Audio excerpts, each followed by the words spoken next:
Hello नमस्कार सत श्री अकाल अस्सलाम वालेकुम। कैसे हैं जनाब? तो सब निपट गया, जीर्णोद्धार बहुत शानदार हो गया। लेकिन कल, आज के बजाय कल मैं इस पे एक डेडिकेटेड प्रोग्राम डालूंगा।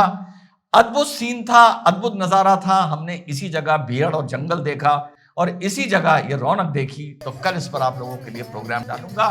लेकिन फिर से एक बार रमजान मुबारक। इस बार रमजान मुबारक हो गया बलूचिस्तान में। हाँ साहब, रमजान मुबारक मैं इस मारे कह रहा हूं, ये घटना सीधे सीधे रमजान से जुड़ती है। ये रमजान मुबारक की सीरीज मेरे हिसाब से लगता है कि ईद तक चलेगी, क्योंकि जैसा मैंने आप लोगों को बताया था कि रमजान में हम भाइयों के अंदर जो एनर्जी होती है, जो नकारात्मक रूप ले लेती है, हमको लगता है कि यही इसी वक्त में अगर हमें हिंसा करनी है तो कर दो, अगर जान चली गई तो सीधे जन्नत मिल जाएगी। और हम में इस टाइम लड़ने की जो शक्ति है, जो ताकत है, वो सबसे ज्यादा है, हमारा हौसला बुलंद है। इसीलिए बार बार ये हो रहा है रमजान मुबारक, रमजान मुबारक। अभी नॉर्थ पाकिस्तान में हुआ था रमजान मुबारक, जहां पे एक मदरसे में एक सुसाइड बॉम्बिंग हुई थी, जो हम साहब को आपको पता होगा, जो बिना टिकट, बिना पासपोर्ट, बिना रॉकेट उन्हें ऊपर भेज दिया गया था। तो अब हम रमजान मुबारक के लिए नीचे आ जाते हैं। रमजान मुबारक इसलिए क्योंकि वाकई इस ट्रेन में, जिस ट्रेन को हाईजैक कर दिया गया, पर फिलहाल पाकिस्तान आर्मी ने जाके जब रमजान मुबारक बोला है 24 घंटे बाद या 18 घंटे बाद, तो सुनने में आ रहा है, अनफोल्डिंग स्टोरी है कि काफी लोग हलाक हुए हैं, लेकिन ट्रेन को फ्री करा लिया गया है। तो साहब, ये जो मुख्यतः ये ट्रेन है जाफर एक्सप्रेस, ये कोयटा से चलती है। कोयटा से चल के ये सिंध आती है, सिंध से ये ऊपर चलना शुरू करती है, इस्लामाबाद, रावलपिंडी होते हुए ये खैबर पख्तूनख्वा वहां जाकर पहुंचती है, जिसमें अभी 4-5 दिन पहले आपको याद होगा मैंने प्रोग्राम बनाया था, रमजान की चांद रात पर रमजान मुबारक हाथ चूमकर धुई से बोला गया था। तो साहब, ये कहानी कहां से जुड़ती है और रमजान मुबारक से कैसे जुड़ती है? बलूचिस्तान में क्या हो रहा है ये आप लोगों को अच्छी तरह पता होगा, जो लोग अवेयर हैं। बलूच अपनी आजादी मांग रहे हैं और पाकिस्तान उनकी कुटाई कर रहा है, और वो पाकिस्तानी फौज की कुटाई कर रहे हैं। अभी कुछ दिन पहले भी आपको याद होगा, जो 20 पाकिस्तान के फौजी हलाक किए गए थे, यहीं बलूचिस्तान में कुछ ही दिन पहले की बात है। तो साहब, इस ट्रेन का महत्व यह है, जो जाफर एक्सप्रेस ट्रेन है, ये क्वेटा से चलती है, यानी बलूचिस्तान से चलती है, फिर ये सिंध आती है, फिर ये ऊपर जाना शुरू करती है, फिर अलग अलग स्टेशन से होती हुई रावलपिंडी, इस्लामाबाद होती हुई खैबर पेशावर, खैबर पख्तूनख्वा तक जाकर, खैबर पख्तूनख्वा तक जाकर पहुंचती है। 1600 किलोमीटर की ये टोटल मिलाकर जर्नी है और पाकिस्तान की ये लॉन्गेस्ट ट्रेन मानी जाती है। सदर्न पाकिस्तान से नॉर्थ पाकिस्तान को ये जोड़ती है। अब जो वहां पर बलूच लोग हैं, जो वहां पर आजादी के लिए लड़ रहे हैं, पाकिस्तान की भाषा में मैं दोनों चीजें लेके चलूंगा, जो वहां के टेररिस्ट हैं, बलूच की लैंग्वेज में जो वहां के फ्रीडम फाइटर हैं, ये इस ट्रेन से बहुत चिढ़ते हैं। इस ट्रेन से उनको ये लगता है कि ये ट्रेन हमें इस पूरे देश के साथ, यानी गंद के ढेर के साथ हमको कनेक्ट करती है, और ये लाइफलाइन है जो वहां से फौज के लिए रसद लेके आती है और यहां से फौजियों को लेकर जाती है। और इस ट्रेन में जो लगभग 400 लोग थे, इसमें से 100-125 लोग पाकिस्तान की फौज के थे, इंटेलिजेंस के थे, वहां की जो एंटी टेरर ऑपरेशन चल रहा है उसके थे, कुछ आईएसआई के थे, वहां की पुलिस के थे, और लगभग 250 पौने 300 लोग वहां कर लोकल थे। तो जब ये ट्रेन सुबह 9 बजे कोयटा से चलती है, उसके बाद सीबी सिटी के पास एक बनी स्टेशन करके आता है, और ये बड़ा वहां का माउंटेनियस रीजन है। तो वहां पर ये लोग पहले आरपीजी से, रॉकेट प्रोपेल्ड ग्रेनेड से, इसका जो इंजन था उसको ये लोग हिट करते हैं इस माउंटेनियस ट्रेन में। इसको हिट करते हैं, उसके बाद ताबड़तोड़ फायरिंग होती है। सबसे पहले ये ड्राइवर को निशाना बनाते हैं, उसके बाद जो गोलीबारी होती है उसमें जो आंकड़े सामने आए हैं वो लगभग ये आए हैं कि 20 फौजी वहां पर हलाक होते हैं और 10-15 वहां पर और लोग जो सिविलियंस थे वो हलाक होते हैं।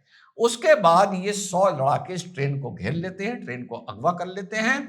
और अच्छी बात यह है, क्योंकि अभी देखिए, जब वहां पर इन्होंने रमजान मुबारक बोला है, सीरिया में मैं आपको बता रहा था, तो वहां पर इन्होंने किस तरह से वहां पे दरिंदगी की है, रमजान मुबारक में किस तरह से महिलाओं को सड़कों पर निकाल के, कपड़े उतार के, नंगन करके उन्हें गोली मारी है। अभी मैंने आपको बताया था वहां पे जो रमजान मुबारक बोला गया है, किस तरह से 12 साल के बच्चे से कहा गया अपने पूरे परिवार को शूट कर दो, और 2 रातों के अंदर 1300 लोग घरों से निकाल निकाल कर वहां पर मारे गए हैं, जो असद के सपोर्टर या असद के क्लैन के, उसकी बिरादर के हुआ करते थे। तो यहां इन्होंने कम से कम रमजान मुबारक में महिलाओं को नग्न नहीं किया, उन्हें निकाल निकाल के गोली नहीं मारी, मैं इनका थैंक यू बोलता हूं। और वहां पर इन्होंने बुजुर्गों को, बच्चों को और वहां महिलाओं को पहले ही उतार के फ्री कर दिया कि आप लोग अब पत्थर, ये रेलवे लाइन चलते चलते, वहां पे कोई आसपास रोड नहीं है, आप पैदल पैदल जाइए। और फिर 4 या 5 किलोमीटर दूर जाके इनको पहला वहां पर रेस्क्यू टीम जो उधर से आ रही थी वो इन लोगों को मिली है। उसके बाद रिटेलिएशन में पाकिस्तान आर्मी ने अटैक किया है। एज ऑफ नाउ जो खबरें आ रही हैं वो ये आ रही हैं कि ट्रेन को वापस रिट्रीव कर लिया गया है और 18-20 वहां पर बलूच मारे गए हैं जो गनमैन थे, और बाकी भाग गए।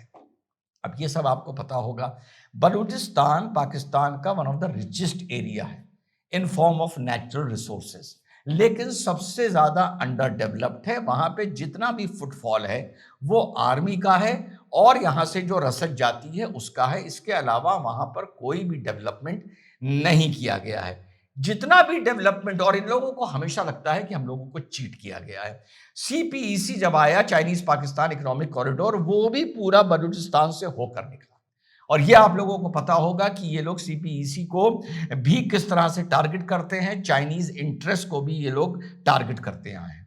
नवंबर में इससे पहले इसी ट्रेन के रेलवे स्टेशन पर, जब यहां से, क्योंकि इस ट्रेन में फौजी ज्यादा चलता है, पंजाब से नॉर्थ पाकिस्तान से ड्यूटी करने आता है, फिर इसी ट्रेन में बैठकर जो ड्यूटी ऑफ होती है 6 महीने की ड्यूटी लगती है, तो यहां से वापस जाता है। तो रेलवे स्टेशन में अभी कुछ दिन पहले नवंबर में एक बहुत जबरदस्त बॉम्ब ब्लास्ट हुआ था। उसमें 30 लोग मारे गए थे, जिसमें 18-20 पाकिस्तान के आर्मी के पर्सनल थे। उसके अलावा कुछ दिन उससे पहले जून में, जुलाई में, इन्होंने इसी रेलवे ट्रैक को डिस्ट्रॉय किया था, जिसमें 2 महीने ये ट्रेन बंद रही थी। अब जो वहां पर नई चीज आ रही है वो है इनकी एक इंटेलिजेंस यूनिट खड़ी हुई है, बड़ी जबरदस्त। वो खड़ी हुई है ज़िराब के नाम से, ZIRAB, Zafar intelligence and research and analysis bureau, ZIRAB, Zafar. अच्छा, रिसर्च भी वर्ड आता है इसमें, तो ये लोग रिसर्च भी करते हैं। तो ये अब इन लोगों के लिए इंटेलिजेंस गैदर कर रही है। इसमें बहुत से बलूच जो बाहर चले गए थे, जो आईटी एक्सपर्ट्स हैं, अलग अलग तरीके से जो जिनको महारत हासिल है, वो इस ऑर्गेनाइजेशन को अब रन कर रहे हैं, जिसका नाम है ज़िराब। और दूसरा इनका ये जो इनपुट आ रहा है वो आ रहा है कि एक हुआ करती थी BLA यानी बलूच लिबरेशन आर्मी, एक हुआ करती थी बलूच लिबरेशन फ्रंट। अब ये दोनों TTP, तारीके तालिबान से जाकर मिल गए। और जो अमेरिका यहां पर वेपन्स छोड़ के अफगानिस्तान में गया था, वो वेपन्स भी थ्रू तालिबान इन तक पहुंच रहे हैं, क्योंकि तालिबान अब एक नया फ्रंट इनके लिए बलूचिस्तान में खोलना चाहता है, अलॉन्ग विद TTP, यानी नॉर्थ में हो गया TTP और नॉर्दर्न पाकिस्तान में, और सदर्न पाकिस्तान में हो गए। अब ये जितने भी स्प्लिंटर ग्रुप थे बलूचिस के, ये सारे एक हो गए हैं। और इनको अब जो कमांड कर रहा है, या इनको जो डायरेक्शन दे रहा है, वो ये जो ज़िराब इनकी इंटेलिजेंस ऑर्गेनाइजेशन है, इसका जो टैग लाइन है वो ये है, I think the silent soldier. I think ये है, अगर मैं मिस ना करूं, मैंने कुछ दिन पहले पढ़ा था, तो साइलेंट सोल्जर। तो वो इन लोगों को डायरेक्ट कर रहा है। ये लोग यूनिफाइड हैं, नॉर्थ से अब इनको सपोर्ट मिल रहा है, और अफगानिस्तान से अमेरिका के छोड़े हुए हथियार इन तक पहुंचाए जा रहे हैं। और कुछ दिन पहले इन्होंने ये ऐलान भी किया था कि हम अब अपनी स्ट्रेटजी बदल रहे हैं, और अब हम जिस तरीके से पहले अटैक्स होते थे या जो हमारा लड़ने का तरीका था, उसमें अब बदलाव है। और अब हम और ग्रेजुएट करेंगे इस चीज में, और फाइनली जाकर हम लोग एक सेपरेट कंट्री क्रिएट करेंगे। भारत के इंटरेस्ट से कि अगर आपको कोई आदमी आपके दुश्मन को ब्लीड कर रहा है, तो मैं बिल्कुल मानता हूं ये भारत के इंटरेस्ट में चुप बैठ के मजा लेने की और मजा देने की और मजा लेने की बात है। इससे ज्यादा जो बलूच का जो ये ऑपरेशन चल रहा है, इस मजे से ज्यादा कि मेरे दुश्मन को अगर कोई ब्लीड कर रहा है तो वेरी गुड, लेकिन यहां पर मैं कभी नहीं कहूंगा that enemy of an enemy is my friend. I am very clear in my fundamentals. तुम भैया आपस में लड़ो, तुम उसका खून बहाओ, वो तुम्हारा खून बहाए, तुम्हारी भी एनर्जी निकले, उसकी भी निकले, तुम मुल्क काट के अलग कर लो, उसके मुल्क की ऐसी की तैसी कर दो। ये सब बहुत अच्छी बात है भारत के पॉइंट ऑफ व्यू से, लेकिन मैं कभी नहीं कहूंगा कि हर केस में पाकिस्तान के the enemy of an enemy is my friend. अगर टीटीपी पाकिस्तान का एनिमी है तो मेरा फ्रेंड कभी नहीं हो सकता भारत का। अगर बलूच आर्मी जो इन्होंने क्रिएट की है, अपना स्टेट क्रिएट करना है, ये अगर पाकिस्तान के दुश्मन है, so be it, I love you, लेकिन उसका दुश्मन मेरा दोस्त नहीं हो सकता, ये जानते हुए कि वो भी मेरा दुश्मन है।